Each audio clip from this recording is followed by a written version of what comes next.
Karena sebenarnya sampai detik ini itu belum ada rahasia negara yang bocor. Misalnya kalau dulu zaman Pak SBY itu ada Wikileaks gitu ya, itu pembicaraan telepon presiden aja bisa dengan Perdana Menteri Australia tersebar, pembicaraan presiden negur menteri karena pergi ke Singapura dulu itu tersebar. Yang ini tidak ada, ini cuma data-data umum yang sifatnya sebenarnya perihal surat ini, perihal surat itu, isinya sampai detik ini belum ada yang dibobol.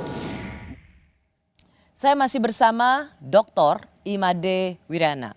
Ia adalah seorang doktor dari Universitas Bielefeld, Jerman, yang mempelajari aspek sosiologi dan psikologi IT. Ia juga pernah menjadi salah satu cyber pas pampres di era Presiden SBY.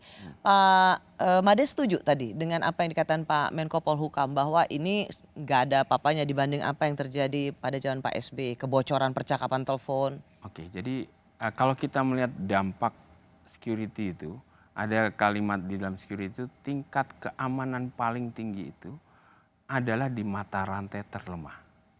Dan mata rantai terlemah itu manusia. Nah, yang membedakan zaman Pak SBY dengan zaman sekarang adalah jumlah manusia yang mengakses media sosial dan internet itu jauh lebih banyak. Sehingga keringkihan sistem itu makin tinggi.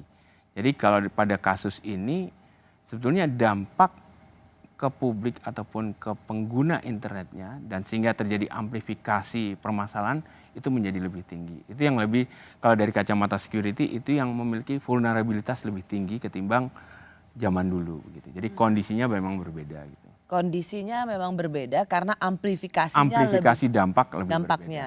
Waktu itu pada zaman Pak SBY mungkin, tapi tingkat serangannya lebih. Ya banyak juga. Banyak juga. Sampai ada distributed denial of services. Yang sempat mau membuat servernya websitenya Pak SBY shutdown. Dan di recover. Begitu juga dengan Pak Budiono. Ya betul. Okay. Ya tetap adalah pada saat itu. Tetapi Anda ingin mengatakan bahwa karena sekarang jumlah pengguna sosial media itu jauh lebih besar, maka yang dibikin atau ulah para hacker itu bisa punya aplikasi yang lebih besar. Ya, apalagi yang memang diserang itu tadi adalah, kalau saya perhatikan adalah memang semantic attack. Artinya kepada pola pikir pemakai yang lebih banyak diserang. Sehingga ketika situasi itu adalah terjadi amplifikasi yang besar, kan maka menjadi vulnerability-nya lebih tinggi. Itu padahal secara isi menurut Anda, misalnya orang terkaget-kaget dari mana mereka bisa dapat data kita semua. Apakah nama saya ada di sana? Apakah nick saya ada di sana?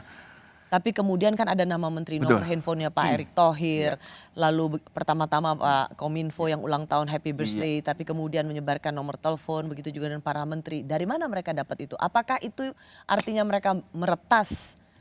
Belum tentu ya, kita mendapatkan data pribadi itu kan di Indonesia relatively ya, itu sangat mudah ya. Nggak usah jadi peretas lah gitu ya.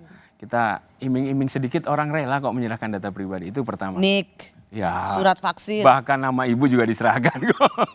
Nah, tapi ada satu hal lagi yang saya sebut amplifikasi sosial besar dengan kondisi ini adalah ketika orang sadar nih bahwasanya data pribadi saya bocor.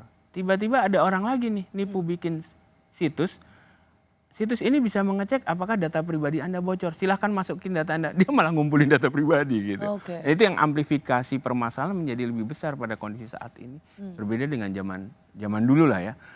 Jumlah pengguna internet masih kecil, media sosial tidak ada, sehingga amplifikasi permasalahan itu tidak menjadi besar. Jadi pertanyaannya justru adalah how to handle it. Mitigation. Aplikasinya ya, jadi dampak dari apa yang dia posting atau dia publikasikan di sosial media, Pak Made. Tapi Dokter Made, misalnya